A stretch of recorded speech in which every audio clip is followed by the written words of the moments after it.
Hi there, this is Tata, and welcome to a Wrestling Time Post Show. It is Monday, June 17, 2024, and tonight I'll be talking about Monday Night Raw. All right, there was quite a few things that happened on tonight's Raw that I feel were important, and we gotta talk about these. So, for weeks now, they've been teasing the Uncle Howdy and this new faction. So tonight was actually the debut of the Wyatt Six family. Yeah, that's the Wyatt Six faction. That's the name of their faction. And they debuted after the main event. Basically, they closed out Monday Night Raw. So here is them. They're called Wyatt Six. This is them. This was Nikki Cross. And then they also had, this is, I think that's Dexter Loomis. You can tell by the gloves. And then this was obviously Eric Rowan. So, what do you guys think of the debut? It was interesting. There was a lot of like carnage backstage, but one of the things that I noticed was Chad Gable was pretty much murdered backstage. It was interesting because with the last little QR code said CG Chad Gable. Now Chad Gable was supposed to be in this triple threat qualifying match for Money in the Bank, but I mean, they technically murdered him tonight on Raw, so I don't think he's going to be a part of it. But it's interesting because where do we go from here? Like, what is the whole point of this? I guess we have to wait and see what is going to happen with the Wyatt Six faction. You know, Chad Gable is no longer feuding with Sami Zayn, it seems like it. I'll get more into that as I talk about that. But this is interesting. So we'll have to wait and see where this all goes. You know, this is an homage to Bray Wyatt. So, but what did you guys think of the Wyatt Six debut? Let me know in the live chat or in the comment section down below. So the next thing we're going to talk about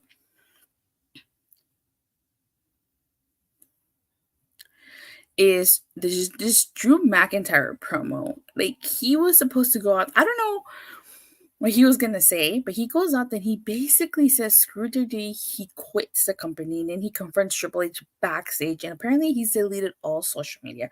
I'm pretty sure this is kayfabe. As you know, I haven't read any articles or any news reports as Drew McIntyre has actually quit WWE. So I think this is kayfabe until it's reported otherwise. I think this is really kayfabe, and it's CM Punk was announced to be at SmackDown in Chicago, so it wouldn't surprise me if Drew McIntyre shows up and beats the living tar out of CM Punk in his hometown just to get back at him for screwing him out of the world title in his home country of Scotland. So they certainly got a lot of people talking about this with Drew McIntyre quitting and all. But like I said, I think it's kayfabe. What do you guys think? You guys think it's kayfabe? Or no? Let me know in the comment section down below or in the live chat. But like I said, I think it's kayfabe, and it would not surprise me if Drew McIntyre shows up on SmackDown. And also, to the last thing we're going to talk about is Seth frickin' Rollins, who made his grand return tonight to kick off Monday Night Raw. Basically, the whole point of this segment is that he wanted to enter Money in the Bank. I'm not sure why when he's, do a rematch. Only saw Wyatt 5. Yeah, I think they're called 6 because I think it's supposed to be homage to Bray Wyatt. I think Bray was supposed to be a leader, and with the 5 of them, so it would have been 6. So I actually really like this, but tell me why Seth Rollins was dressed like Armando Alejandro Estrada. Anybody remember him? He was the Lady Umaga's manager. Drew McIntyre's in holidays after the Scotland pay-per-view. It was incredibly amazing how the debut was. Yeah, I thought it was executed really well. Definitely.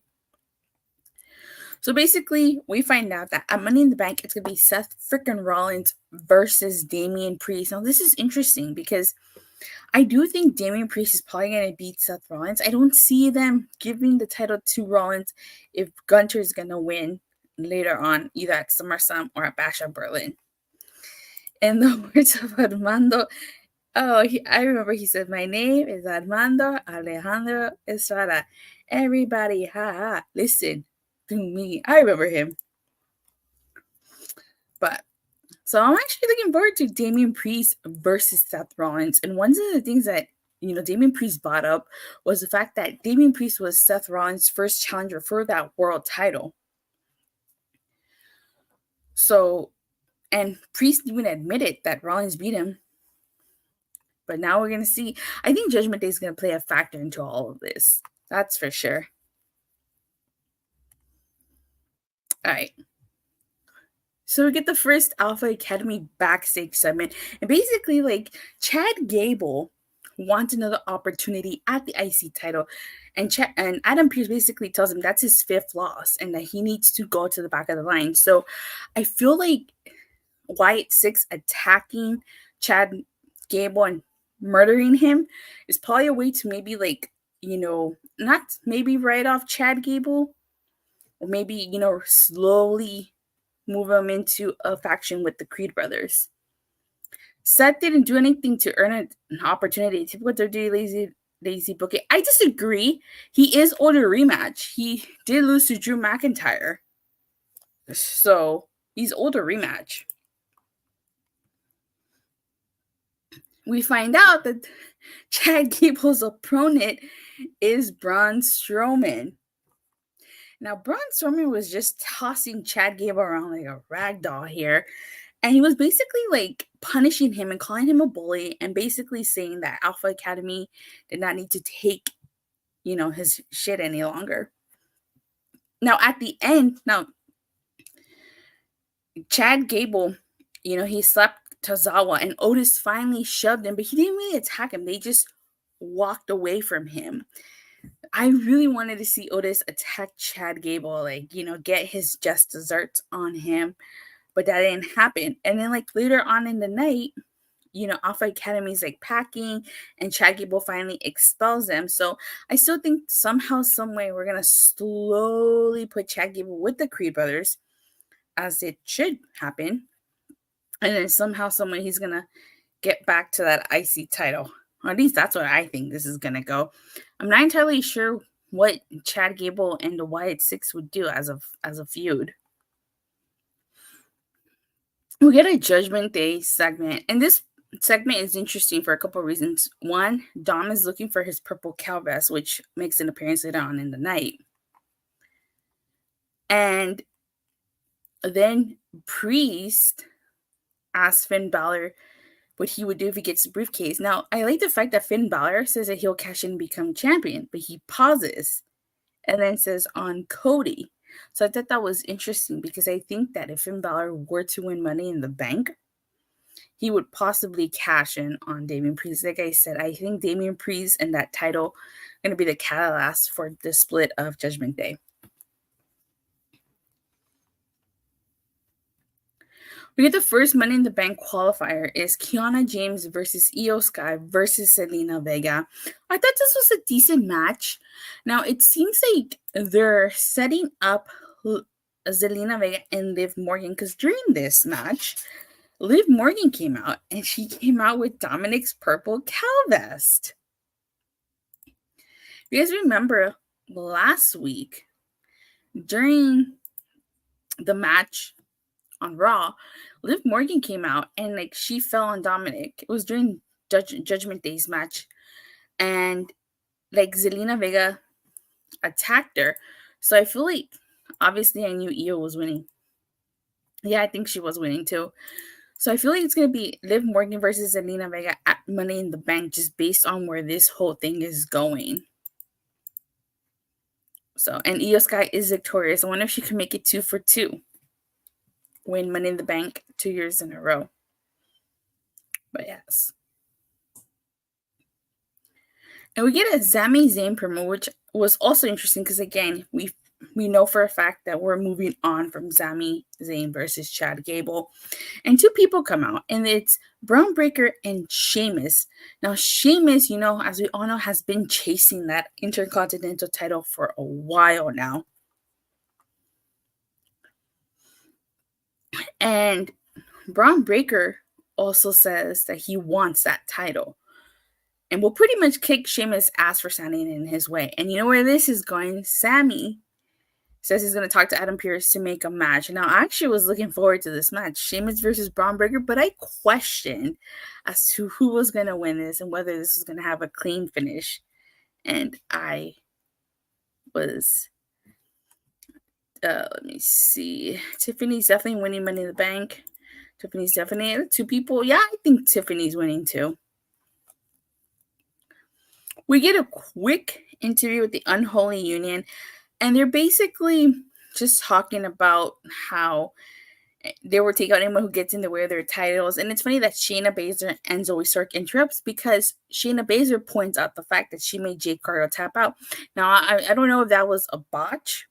I think it was a botch. But if you go back and watch Clash of the Castle, the ref isn't paying attention and Jade Cargill taps out, which is what Shayna Baszler alludes to. So, again, I don't know why they keep putting Shayna Baszler in a tag team. She should be in the women's title picture, but, the story was there with her and Rhea. And yeah, they kept putting her in tag team. We get a Dragon Lee promo, and he's basically talking about how he's going to get his payback on Carlito for attacking him and taking him out. I have to say, while I did like the match with Carlito and Dragon Lee, I just feel like this feud with the LWO, Shayna and Zoe are just born as a tag team. They're okay. They're not bad. I just feel like this feud with the LWO, Dragon Lee, and Carlito has been going on way too long. We need to move on from this feud. And where the hell's Andrade? Also, to where have Joaquin Wilde and Cruz del Toro been? We just got to move on from this feud. I'm just over this feud. Can they think of anything else for Dragon Lee and the LWO to feud? It seems like forever they've been feuding. Just let them end the feud so we can move on.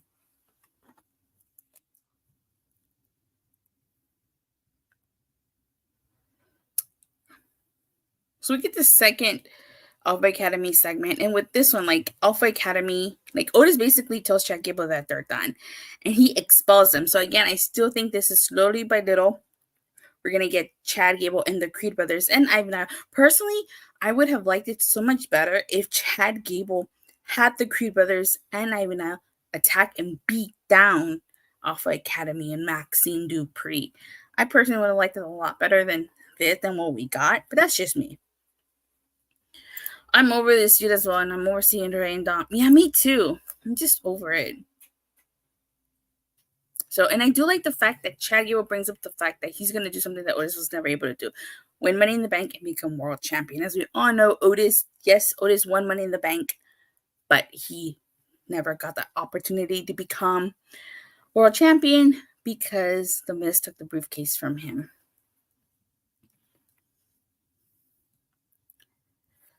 So we get Damage Control in the form of Dakota Kai and Karrion versus Kayden, Carter, and Katana Chance. This was an okay match, but Damage Control has just not been on a roll as of late. I do apologize. My window is open.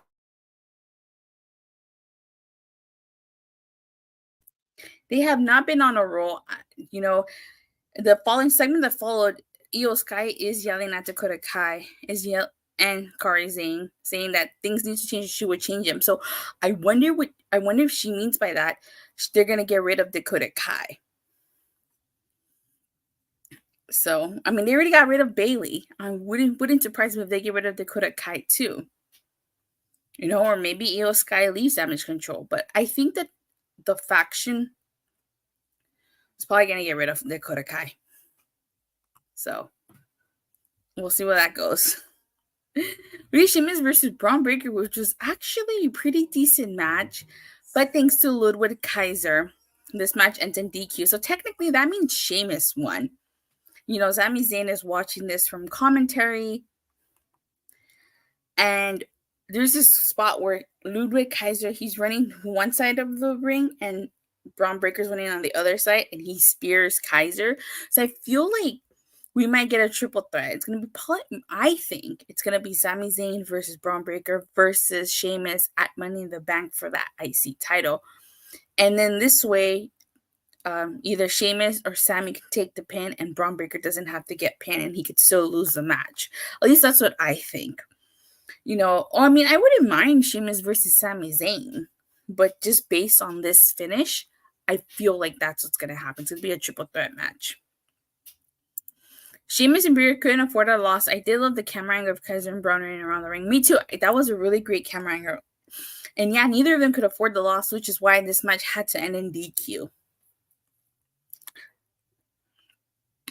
So, we get Dominik Mysterio looking for his vest, and he finds it on Liv Morgan, and Liv basically tells Dom to like take the vest off of her, and he gets caught by Damian Priest.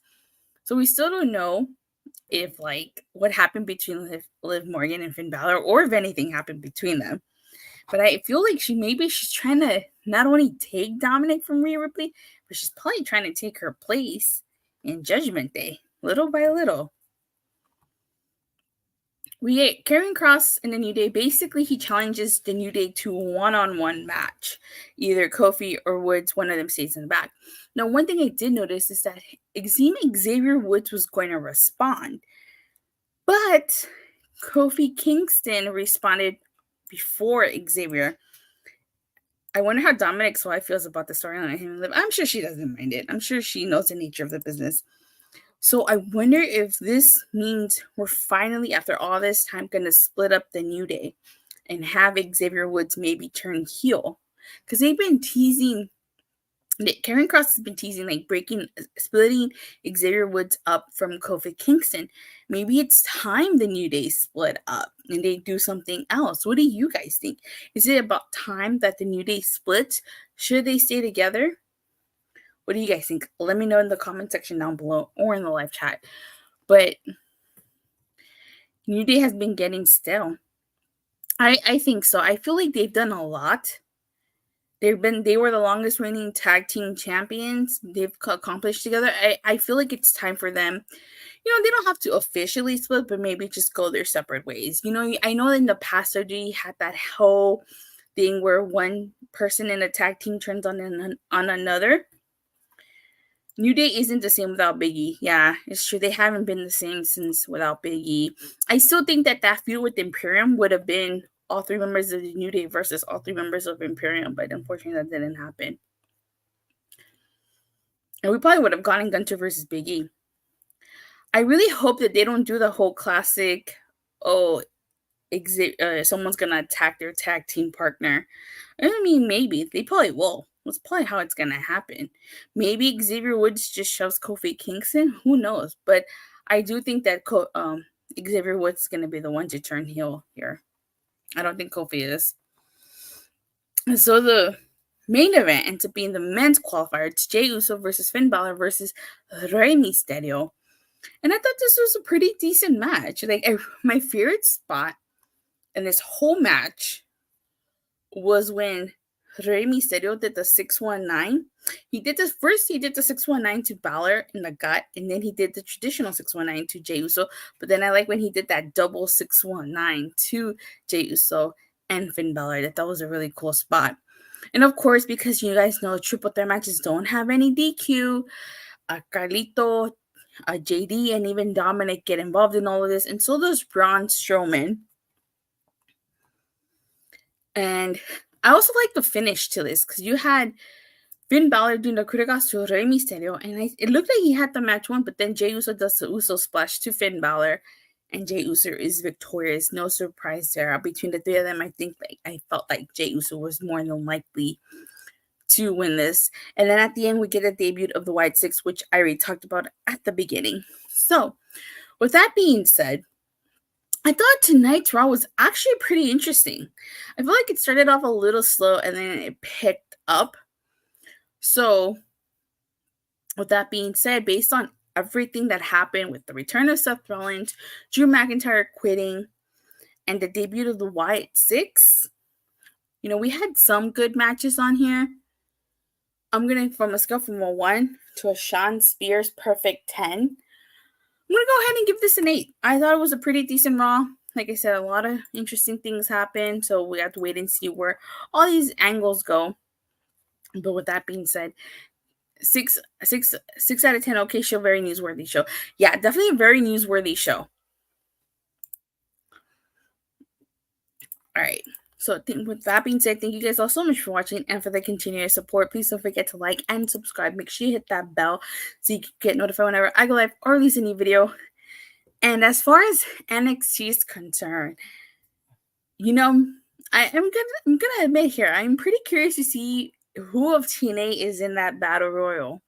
But aside from that, I don't know. I don't think I'll be doing a review. We'll see. We have to wait and see. No guarantees.